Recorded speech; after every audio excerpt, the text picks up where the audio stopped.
whether it is Dastak or Sri Kumar or whether it is the Bhima Koregaon people who are jailed. We know that the state has come down heavily on these people on the basis of their arrogance.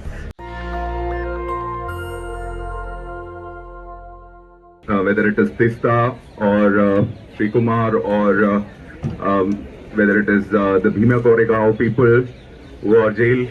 We know that the state has come down heavily on these people on the basis of their arrogance and on the basis of their project that they are successfully implementing in India. And what is this project?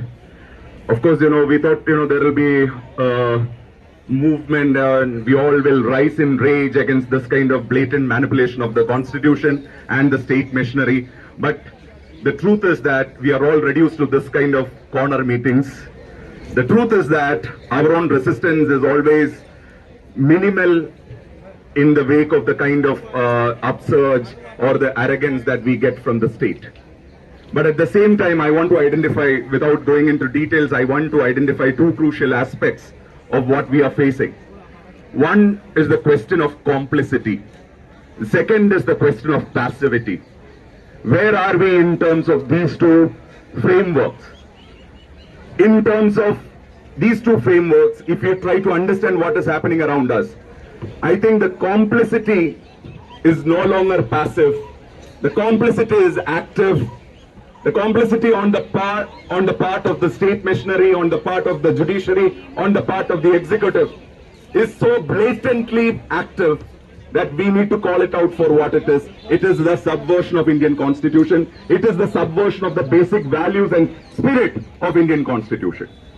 So in terms of that complicity of the state, of the judiciary, of the arms of the aspects of Indian Constitution that we believe will defend human rights, democratic rights and people's rights in this country, that complicity that we have seen in the case of Tista, Sri Kumar and others in this country.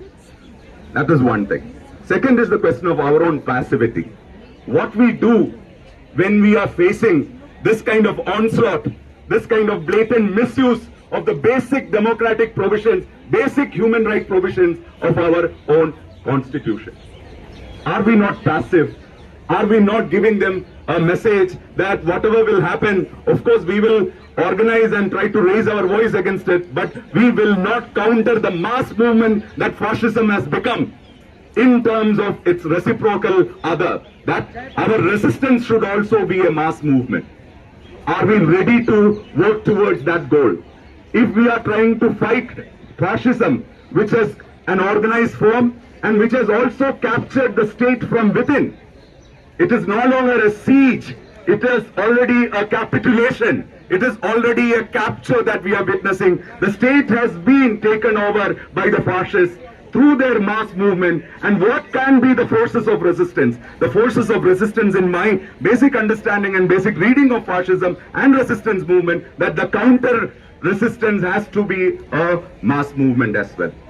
Are we ready to achieve that? Are we ready to come together and work towards that? That is the question that all of us are facing. I will conclude by just raising one more point about this whole episode. Technically speaking, this is not an academic point that I'm making, but technically speaking, we are right now on, we are in 27, the date is 27. We know the significance of 25th June, 26th June, and this week in terms of the challenges Indian democracy has faced. They have gone on a rampage around the anniversary of the 47th year of emergency. Look at the arrogance and the blatant, approach that the state has adopted in terms of trampling the basic ideas of our constitution.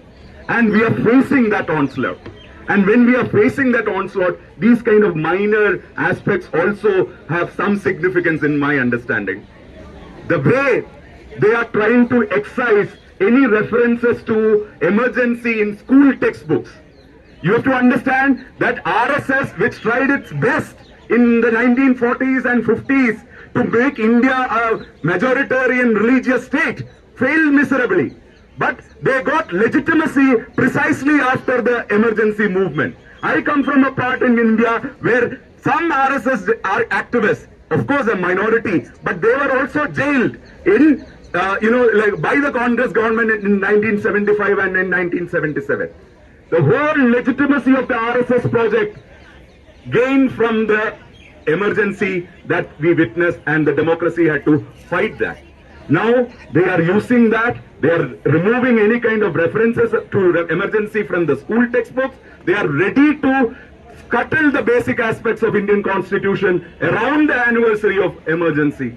This is the real India that we are facing. I hope all of us can come together and rise in rage and, show solidarity with Tista, with Sri Kumar, with the Bhima Koregaon people, with Sai Baba, with all the other political prisoners who are languishing in the jails because they don't subscribe to the divisive, hatred-filled Hindutva majoritarian ideology that is in power today.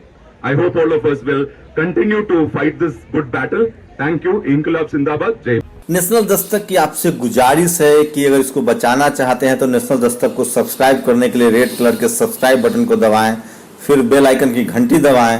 National Dastak को बचाने के लिए बहुत जरूरी है कि हर खबर को शेयर करें, लाइक करें, कमेंट जरूर करें।